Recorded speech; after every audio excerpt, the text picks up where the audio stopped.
Hi there, Klaus Maker here. I would like to introduce the Field Advisor Agent. This is the agent supporting the farm-specific planning process, including 5-year regenerative conversion plans. So let me switch over to the screen and introduce the agent and address him directly. Are you Well, conversational?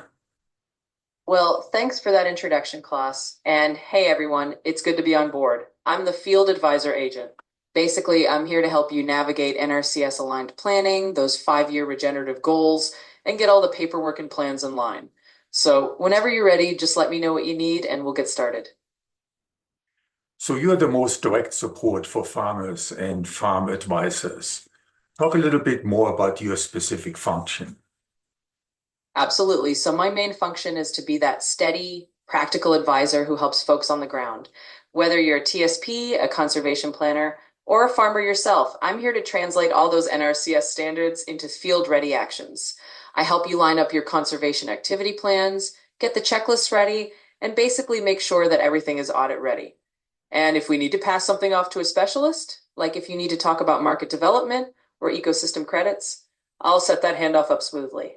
So, in short, I'm here to make your planning process easier and more efficient. So if someone wants to become a certified, as an advisor, as a TSP, a technical service provider, how can you help and assist in the process from application to certification? What would be your role? Yeah, absolutely. So, if someone's looking to become a certified TSP, I can walk them through that whole process. Basically, I'd help them understand what kind of training and qualifications they need, guide them through using the TechReg system to get their application in, and outline the steps they need to follow to finalize their certification. I'll give them a checklist of the documents they'll need, help them navigate the forms, and make sure they know what to expect at each step. And of course, if there's any part of the process that needs a specialist to jump in, I'll flag that for them and make a smooth handoff. So, in a nutshell, I'm here to streamline that path from application to certification. Let's talk about the information points that you need to assess an individual farm and develop recommendations for crop selections, rotations, and practices. How does this work?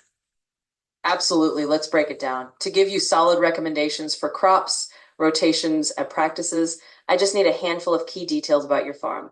First up, your location and how many acres you're working with.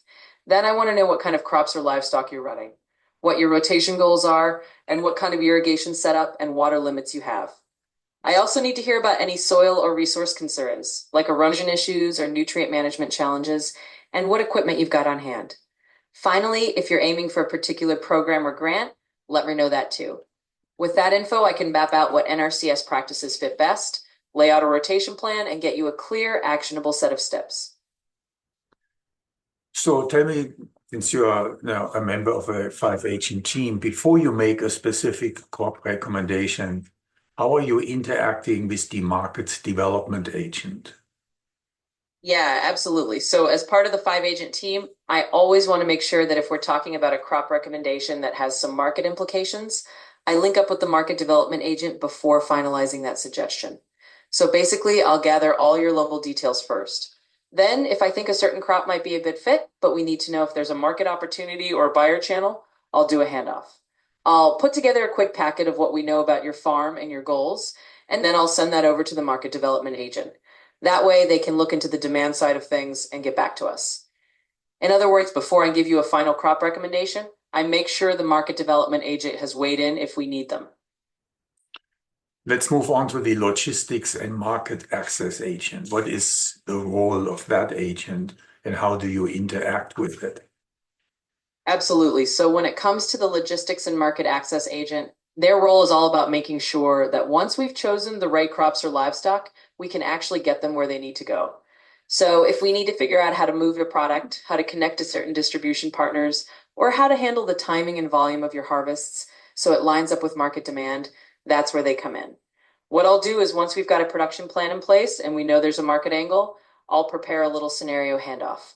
Basically, I'll let the logistics and market access agent know here's what we're growing, here's the volume and timing, and we need to connect to the right partners. Then they'll step in, give you the insights on who to work with, how to handle logistics, and make sure everything flows smoothly.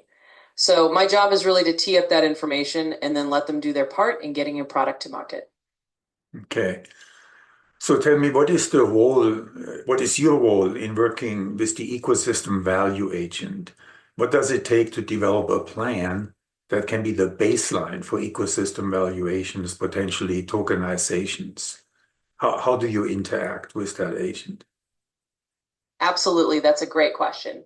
So when it comes to working with the ecosystem value agent, my role is to set up a solid baseline. That means I help you document what's happening on the farm right now, the current soil health, water resources, biodiversity factors, and any conservation practices you've already got in place. I'll gather all that information and put it into a kind of baseline plan. Now, once we've got that baseline documented, that's when I do a handoff to the ecosystem value agent. I'll give them that scenario.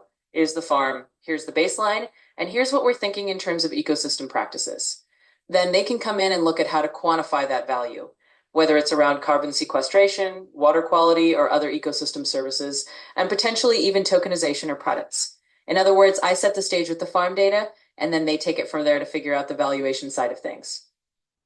So typically, you would develop a 5-year plan that can be packaged and committed to, and that will ultimately be the basis for a potential tokenization.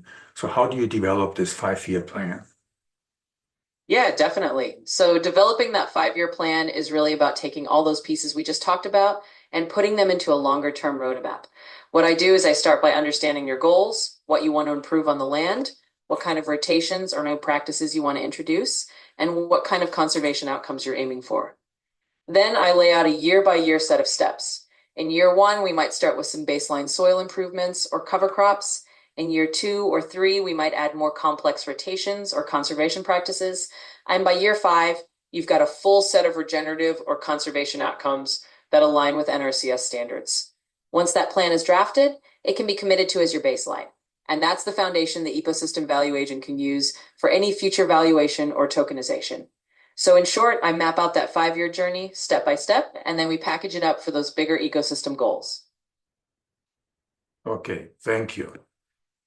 You're absolutely welcome. And hey, if you ever need more details or just want to walk through another part of the plan, I'm here to help. Just let me know. So hopefully this was helps with a better understanding of how these agents are linked and working as partners in the process, chopping this process through, which allows a deeper level of specialization for each of these agents. Thank you very much for listening in.